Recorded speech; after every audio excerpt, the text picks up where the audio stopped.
अनुकूल वेद नियम सुखम, प्रतिकूल वेद नियम दुखम। जो वस्तु या भावना मनुष्य के लिए अनुकूल है, अनुकूल वेदनीय है, उससे उन्हें सुख मिलता है। अनुकूल वेदनीय क्या है? मनुष्य अपने संस्कार के अनुसार शरीर तथा मानस संरचना पाते हैं। प्रत्येक वस्तु या प्रत्येक भाव की अपनी एक तरंग है। जिस मनुष्य का कर्म जैसा था, उन कर्मों की तरंगों की जो समष्टि है वही है उनकी मानस तरंग। विभिन्न तरंगों की जो मीन, जो एवरेज तरंग है, वही है उसकी मानस तरंग, अर्थात अपनी संस्कारगत तरंग। तो जिनका संस्कार जैसा है तथा उस संस्कार के अनुसार उनके मन में जिस तरह की तरंग उत्पन्न होती है, उस तरंग के साथ जिन वस्तुओं की अथवा जिन भावों की तरंग में पैरेललिज्म है, समानांतरता है, उस दशा में उन वस्तुओं को, उन भावों को कहेंगे उनके लिए अनुकूल वेदनीय है, और इस प्रकार के तरंग से उन्हें सुख मिलता है। एक विशेष मनुष्य है और उसका एक विशेष प्रकार का संस्कार है, अर्थात उसके अनुसार उसकी मानस तरंग है। तो वे किसी विशेष वस्तु के संस्पर्श में आए, विशेष वस्तु में जड़ वस्तु है, उसकी एक अपनी तरंग है। उनकी मानस तरंग उस जड़ वस्तु के साथ ऐसे दो तरंग हुए, इन दोनों में जहाँ पैरेललिज्म है, समानांतरता है, तो वहाँ कहेंगे उस वस्तु से उन्हें सुख मिल रहा है। ठीक वैसा ही जैसा उसका संस्कार है, उस संस्कार के अनुसार एक विशेष प्रकार की भावना लेने से, उस भावना की जो तरंग उसके साथ पैरेललिज्म होने से कहेंगे उस भावना से उन्हें सुख मिलता है। तुम जानते हो, मान लो एक विभत्स डेड बॉडी है, तो विभत्स डेड बॉडी देखने से होगा क्या? उसका जो जड़ तरंगें हैं उत्पन्न होती हैं, उससे जो जड़ तरंगें उत्पन्न होती हैं, मनुष्य की जो मानस तरंग होती है, साधारणतः दोनों में समानांतरता नहीं होती है। अतः डेड बॉडी देखने के बाद ही मनुष्य तुरंत आंख हटा लेते हैं। विभस्त डेड बॉडी यदि कोई देखे, क्योंकि वह तरंगों में समानांतरता नहीं होने के कारण उसके संस्पर्श में आने से उन्हें सुख प्राप्त नहीं होता है। एक ही वस्तु किसी एक मनुष्य के लिए अनुकूल वेदनीय है, एक दूसरे मनुष्य के लिए प्रतिकूल वेदनीय है। प्रतिकूल वेदनीय कहेंगे जहाँ समानांतरता नहीं है, उस वस्तु से उन्हें दुख मिलता है। सुख और दुख ये हैं क्या? ये हैं रिलेटिव टर्म्स। संस्कार के अनुसार उसी वस्तु से या भावना से किसी को दुख और उसी वस्तु या भावना से किसी को सुख प्राप्त होता है। तो सुखानुरक्ति परमाजैवी वृत्ति है। यह जो सुख की चाह, यह परमाजैवी वृत्ति है, अर्थात जितनी भी वृत्तियां हैं उनमें सर्वप्रथम जैवी वृत्ति है, परमाजैवी वृत्ति है सुखानुरक्ति। अर्थात इस वृत्ति पर और वृत्तियां आधारित हैं। यह है परमाजैवी वृत्ति। लोग कहते हैं कि मनुष्य के लिए जीवित रहने की जो ख्वाहिश है वही है परमावृत्ति। नहीं, सो बात नहीं है। जीवित रहने की ख्वाहिश परमावृत्ति नहीं है, सुख पाने की ख्वाहिश परमावृत्ति है। मनुष्य जो कुछ भी करते हैं सुख पाने के लिए करते हैं। जब मनुष्य देखते हैं कि इस विशेष शारीरिक आधार या एक विशेष परिवेश से जिस प्रकार की तरंगें उन्हें प्राप्त होती हैं, उन तरंगों से उन्हें सुख नहीं मिलता है, दुख मिलता है, उस दशा में वे शरीर से भी अलग होना चाहते हैं, आत्महत्या कर बैठते हैं। अर्थात जीवित रहने की ख्वाहिश परमावृत्ति नहीं है, सुख पाने की ख्वाहिश परमावृत्ति है।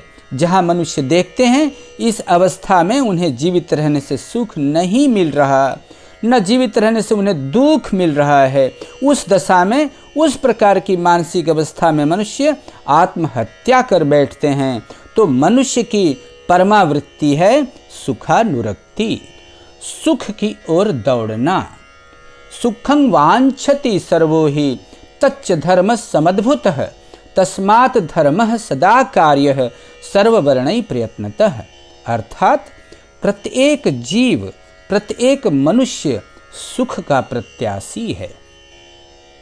सुखम अनंतम आनंदम, सुख की मात्रा जब अनंत बन जाती है तब उसे आनंद कहते हैं।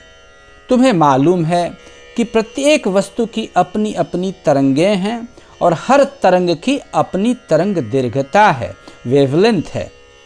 तो जहाँ तरंगें छोटी हैं वहाँ उस वस्तु को कहेंगे जड़ वस्तु, और जहाँ तरंगें लंबी हैं, वेवलेंथ अधिक है, उसे कहते हैं सूक्ष्म वस्तु। अतः तरंग की दीर्घता बढ़ते बढ़ते जब अनंत बन जाती है, उस दशा में उसे तरंग नहीं कह सकते हैं, वो तो सरल रेखा बन गया। तो जहाँ तरंग की दीर्घता अनंत है, अर्थात तरंग तरंग नहीं है, सरल रेखा में रूपांतरित हो गई है, उस दशा में उस प्रवाह को कहेंगे आनंद का प्रवाह। इसलिए कहा जाता है कि जो आत्मिक तरंग है उसकी दीर्घता है अनंत। वस्तु जितनी जड़ तरंगें छोटी छोटी हैं, वस्तु सूक्ष्म है तो तरंगें लंबी लंबी हैं। वस्तु जितनी सूक्ष्म होगी तरंगें उतनी लंबी से लंबी होती रहेंगी। जहाँ वस्तु अत्यंत सूक्ष्म है, सूक्ष्मतम है, वहाँ तरंग की दीर्घता अनंत हो जाएगी। उसे तरंग नहीं, वहाँ उसे सरल रेखा कहेंगे। तो सुख जहाँ अनंत में परिवर्तित हो गया है उसे आनंद कहेंगे, और उसकी गति धारा है सरल रेखाकारा।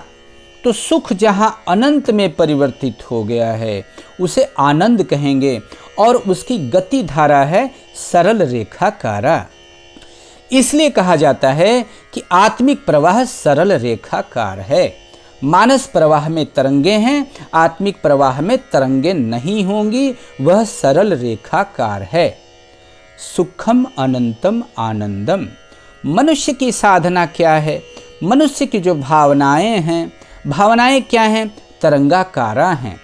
तो साधना है मन की तरंगों को सरल बनाना, to straighten the mental wave.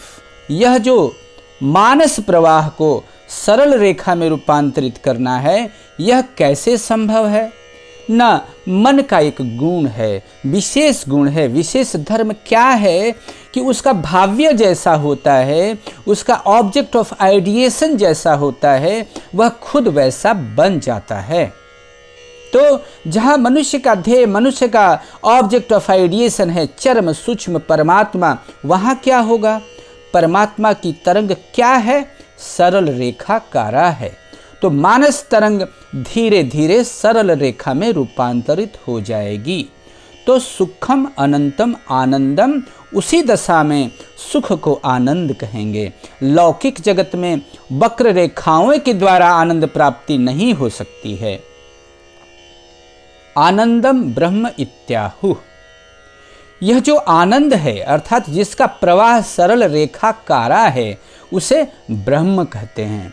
जहाँ वक्रता है, जहाँ कपटता है, क्रूरता है, संकीर्णता है, जहाँ ब्रह्म नहीं है, जहाँ हाइपोक्रेसी है, जातिवाद, संप्रदायवाद, प्रांतवाद अथवा सबसे बड़ा राष्ट्रीयवाद है, वहाँ ब्रह्म नहीं है। कारण यह सब जड़ विकास है, परम तत्व नहीं है। जहाँ किसी भी प्रकार की संकीर्णता है, जातीयता है, प्रांतीयता है, सांप्रदायिकता है, या इवन राष्ट्रीयता हो, संकीर्ण भावनाएं जहाँ हैं, वहाँ और कुछ भी हो, परमात्मा का परम पद नहीं है, वही क्षुद्रता है। यह चरम सरल अवस्था है, यही है ब्रह्म, अर्थात यही है परम पद। तस्मिन् उपलब्धे परमा तृष्णा निवृत्ति। इस परम पद को जो पाए हैं उनकी तृष्णा मिट गई है। क्यों? मनुष्य चाहता है एक मजबूत आधार, अपने को मजबूत आधार में प्रतिष्ठित करना चाहता है। और इतने आधार हैं और उन आधारों के आधार हैं परमात्मा, इसलिए परमात्मा को पाने से और किसी को पाने की ख्वाहिश नहीं रहती है। इसलिए कहा गया है तस्मिन् उपलब्धे परमा तृष्णा निवृत्ति है।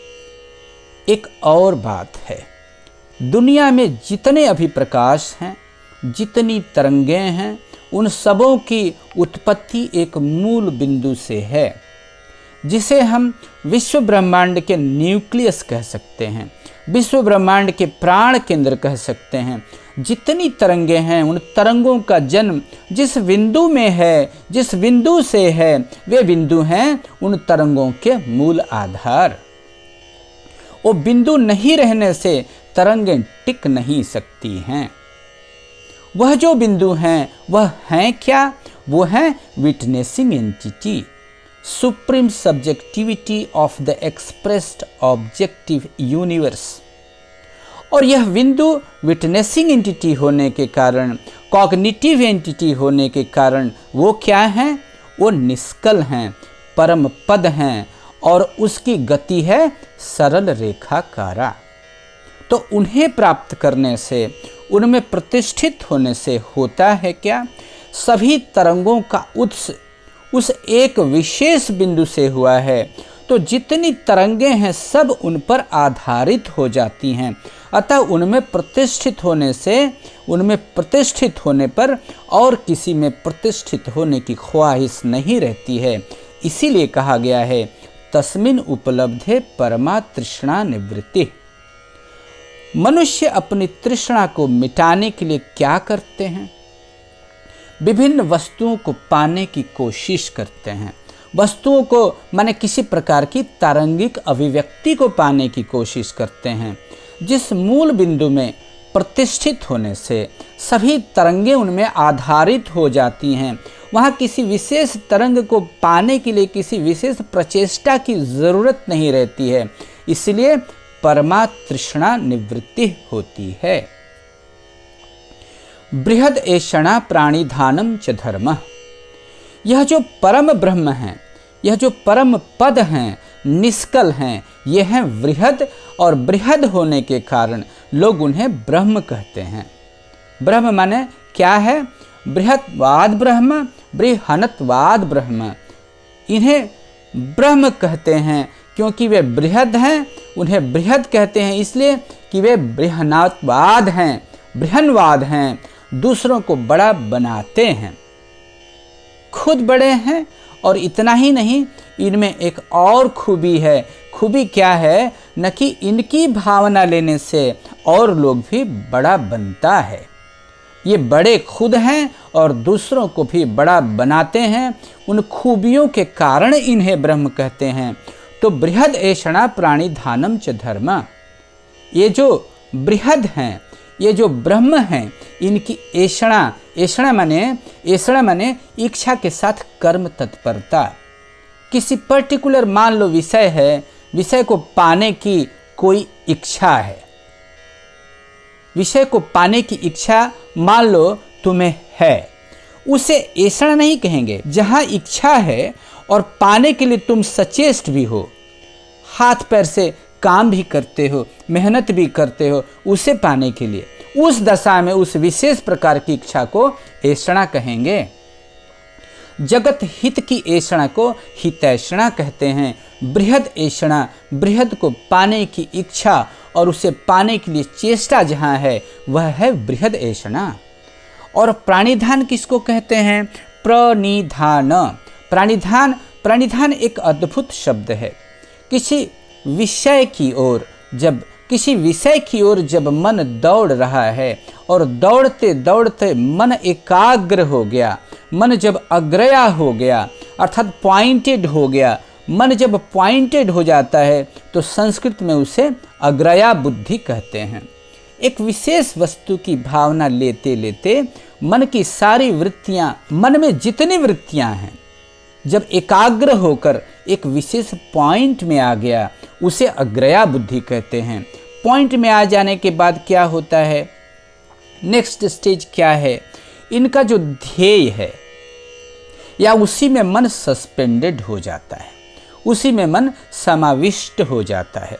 मान लो फूल की भावना कोई ले रहे हैं, उनके मन में जितनी भावनाएं हैं और जितनी वृत्तियां हैं सब एकाग्र होते होते विभिन्न वस्तुओं से वृत्तियां हट गईं।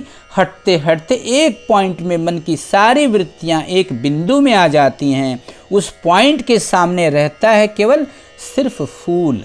और उसके बाद नेक्स्ट स्टेज क्या है? नेक्स्ट स्टेज क्या है कि वो पॉइंटेड मन है वह सस्पेंडेड हो जाता है। जो अग्रया बुद्धि है वह समाधिष्ठ हो जाती है। हो जाने के बाद उनमें फूल का सारूप्य आ जाता है। कहेंगे फूल में समाधि लग गई। तो जहां परमात्मा की भावना लेते लेते मन एकाग्र हो गया तो कहेंगे अग्रया बुद्धि, तो मनुष्य अग्रया बुद्धि के द्वारा जब किसी विशेष वस्तु को पाने की कोशिश करते हैं, यह जो उनकी कोशिश है उसे प्रणिधान कहते हैं। तो ईश्वर को पाने के लिए जो प्रणिधान करते हैं उसे ईश्वर प्रणिधान कहते हैं। इसमें और एक बात है, यह जो अग्रया बुद्धि है जब तक पॉइंट के स्टेज में है तब तक इसे बुद्धि कहते हैं, और जब वह सस्पेंडेड हो रहा है, यह जो पीरियड है धीरे धीरे सस्पेंडेड हो रहा है, समाधिष्ट हो रहा है,